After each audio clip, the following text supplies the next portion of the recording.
दोस्तों, आज हम देखेंगे कि गीता में पुरुषोत्तम किस भगवान को कहा गया है। क्योंकि रामपाल जी बताते हैं कि पुरुषोत्तम तो कबीर के बारे में कहा गया है, तो अपन अभी देख लेते हैं।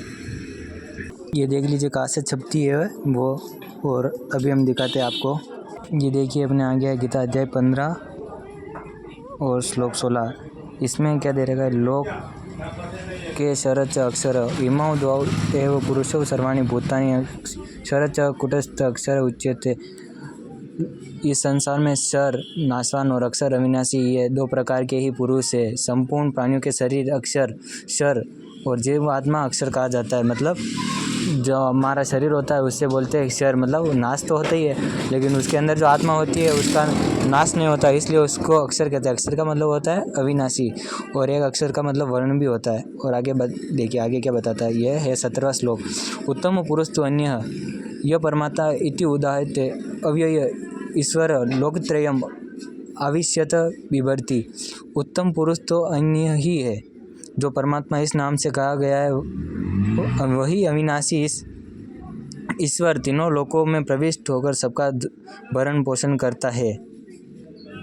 अब ये देखिए 18वां श्लोक, ये कहाँ पे गया है, भरण पोषण करता है। हाँ, कारण ही मैं सर से अतीत हूँ और अक्षर से भी उत्तम हूँ, इसीलिए मैं लोक में और वेद में पुरुषोत्तम नाम से प्रसिद्ध हूँ। ये देखिए यहाँ पे लोके और वेद दिया हुआ है, ठीक है, लोक वेद नहीं दिया है। वो क्या बोलते हैं कि यहाँ पे लोक वेद दिया है।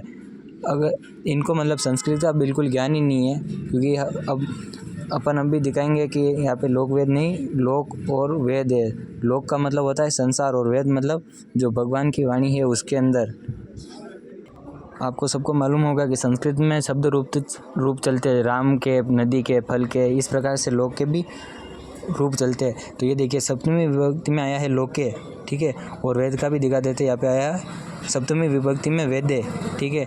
अब वेदे लोके का अर्थ क्या हो रहा है, तो वो भी अपन कारक से देखेंगे, क्योंकि हमारे हिंदी में होता है ना, हमारे हिंदी में क्या होता है कि जैसे कोई बोलेगा कि राम ने, राम को, इस प्रकार से बोलते हैं। तो संस्कृत में ऐसा थोड़ी होता है क्या, लोक ने, वेद ने, तो इनकी विभक्ति चलती है। उसी प्रकार देखो यहाँ पे कर्ता ने कर्म को करण से संप्रदान के लिए अपादान से अलग होना संबंध कहा गया कि अधिकरण में पर, ठीक है।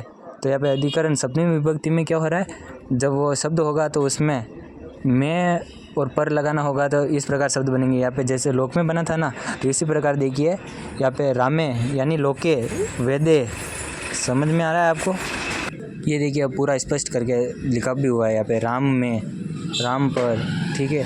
तो वो भी ऐसे ही है, लोक में, वेद में।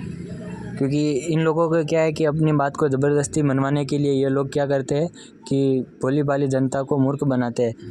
अब ये झूठ बोलते हैं, वो भी आपको दिखा देते हैं। ये इनकी पुस्तक है, हिंदू साहिबा नहीं समझे गीता वेद पुराण, इसमें देखिए। हाँ, ये वाला देखिए, इसके पेज नंबर 107 पर लिखा हुआ है भ्रम निवारण में। ये क्या हमारा भ्रम निवारण करेंगे, लेकिन देखिए यहाँ पे क्या लिखा है, गीता अध्याय 15 श्लोक 18 में गीता ज्ञानदाता ने बताया कि मैं लोक वेद, वहाँ पे लोक वेद नहीं था, यहाँ पे शब्दों को मिलाने से बहुत अंतर आ जाता है। देखिए इन्होंने लोक वेद कर दिया, दंत कथा। इनको अभी संस्कृत का कुछ ज्ञान ही नहीं है और हमें सिखा रहे हैं, और इनकी वीडियो से भी स्पष्ट कर देता हूँ मैं। 15 के श्लोक 16 और 17 को आपने सुना।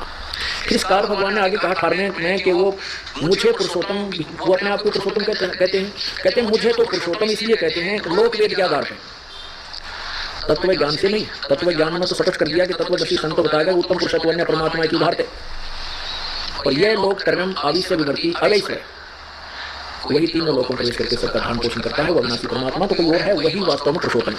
और मुझे पुरुषोत्तम इसलिए कहते हैं कि लोक वेद के आधार पर।